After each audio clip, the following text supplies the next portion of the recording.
26 বছর বয়সে আমি যত না ওষুধ খেয়েছি তার থেকে দ্বিগুণ ওষুধ কিন্তু আমি আমার এই প্রেগনেন্সির 5 মাসে খেয়ে ফেলেছি।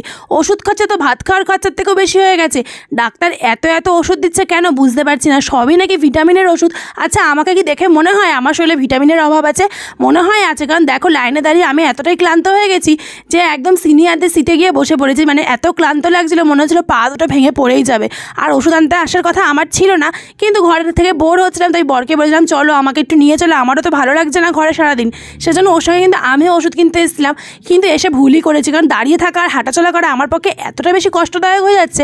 ডক্টর কিন্তু আমাকে হাঁটাচলা করতে বলেছে, কিন্তু আমি এতটাই ক্লান্ত বোধ করি যে আমি হাঁটাচলা করতেই পারি না। আর মিনিটে মিনিটে খিদে পাচ্ছে, আমার এত বেশি খিদে বেড়ে গেছে কি বলবো। অন্য সময় খিদে পেলে কিন্তু চপ সিঙ্গারা কিনে খেতাম অথবা এগরোল মোমো, কিন্তু এখন খিদে পেলে কিন্তু অন্যরকম খাবার খাই, যেমন ধরো বিস্কুট বা কেক বা গজা এরকম টাইপের খাবার।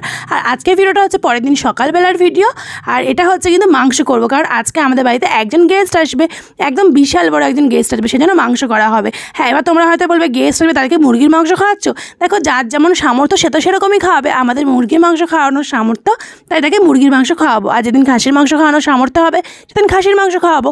এই কথাটা বললাম কারণ এর আগেও বহুবার আমি কমেন্ট পেয়েছি যে তোমরা তো শুধু মুরগির মাংসই খাও, খাসির মাংস খেতে পারো না।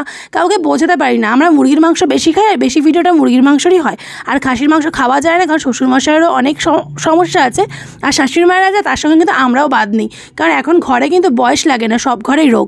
আর এখানে দেখতে পাচ্ছি এটা কিন্তু আগের ভিডিও, হঠাৎ করে ফোনে খুঁজে পেলাম, তাই ভাবলাম তোমাদের সঙ্গে এই মোমেন্টটা শেয়ার করি, কারণ এইসব মোমেন্ট কখনো ভোলার না। এইসব মোমেন্ট যেন সবসময় স্মৃতি হয়ে থেকেই যায়, সেই জন্য শেয়ার করলাম। দেখতে পাচ্ছ ওর বাবাকে না ভীষণ ভালোবাসে, সব সন্তানই তার বাবা মাকে বেশি ভালোবাসে, কিন্তু সব সন্তান কিন্তু এতটা যত্ন করে না।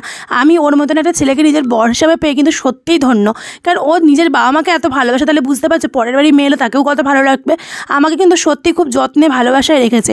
আর নিজে তো 5টা টাকা দাঁতে কাটে না, তোমরা নিজেরাও জানো, প্রচণ্ড সঞ্চয়ী ছেলে, আর প্রচণ্ড ভালো, মানে বাইরে কিছু ভালো মন্দ দেখলে বাড়ির জন্য নিয়ে আসা, বাড়ির জন্য করা, লাখে হয় এরকম একটা ছেলে। এরকম ছেলেকে জীবনসঙ্গী পেয়ে কিন্তু আমার আমি জীবন ধন্য যাকে বলে। আর এখানে দেখতে পাচ্ছি যে খুদে সদস্য ওই হচ্ছে আমার বাড়ির গেস্ট, মানে আমার পিসির ছেলে, আমার ভাই, একমাত্র ভাই। আমার তো নিজের কোনো ভাই নেই, কিন্তু ওই আমার নিজের ভাই, মানে আমি ওকে ভীষণ ভালোবাসি। ওর সঙ্গে আমার বয়সের গ্যাপটা অনেকটাই বেশি। আগে অনেক ভিডিওতে তোমরা ওকে দেখেছো, তো বলেছো যে তোমার সাথে তোমার ভাইয়ের বয়সের গ্যাপটা অনেকটা বেশি। হ্যাঁ, অনেকটাই বেশি, 12-13 বছরের গ্যাপ আছে, কিন্তু আমার কাছে একদম মানে ছেলের মতন বলতে পারো। মানে আমার এত মানে ভালোবাসার ও একজন, বাবা মার পরে স্বামীর পরে হয়তো ওর নামটাই আগে নেব। আর এখানে দেখতে পাচ্ছি মায়ের রিপোর্ট এসে আর মা হতবম্ব হয়ে গেছে, কারণ রিপোর্ট সবই খারাপ এসছে। মা তো একদম মানে মিষ্টি খেতে ভালোবাসে, আম কলা খেতেও ভালোবাসে, তো সেগুলো ভুড়ি করে খাচ্ছে, আর প্রচুর সুগার বেড়ে গেছে। আর চলো তোমাদের একটা সুন্দর জিনিস দেখাই, কালকে আমাদের বাড়িতে না ছাদ ঢালাই হবে, আর সেই জন্য এখানে সেন্টারিং করা হচ্ছে। আমি তো এগুলো কিছুই আগে জানতাম না। আর তোমাদের বলে রাখে, আমি কিন্তু ওপরে উঠিনি, আমার জন্য তোমাদের দাদাভাই কিন্তু ভিডিওটা করে দিয়েছে। এখানে কিন্তু রড বাঁধা হচ্ছে, কারণ সেন্টারিং করা হয় এরকমভাবেই। আর তারপরে দেখো আমি চলে এসেছিলাম শপিং মলে, কারণ একটা জায়গায় ঘুরতে যাওয়ার কথা ছিল, তাই ভেবেছিলাম যে কিছু ড্রেস কিনবো, কারণ আগের কোনো ড্রেসই আমার হচ্ছে না।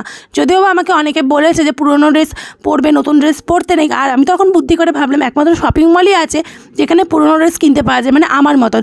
আমি যেমন দেখো ট্রায়াল দিয়ে একটাও না কিনে বাড়ি ফিরে যাব, ঠিক সেরকমই এরকম অনেক পাবলিক আছে যারা কিন্তু আমার মতন, যারা ট্রায়াল দেবে কিন্তু একটাও জামা কিনবে না। অর্থাৎ শপিং মল থেকে জামা কিনলে কিন্তু সব জামা পুরনোই হয়, নতুন কিন্তু খুব কমই থাকে। তো তোমরা কি আমার সঙ্গে একমত? অবশ্যই কিন্তু কমেন্ট করে জানাবে। আর এর মধ্যে কোন জামাটা বেশি ভালো লাগছে সেটাও কিন্তু কমেন্ট করে জানাবে। আজকে এই ভিডিও কেমন লাগলো সেটাও জানিও। ভালো থেকো, সুস্থ থেকো, টাটা।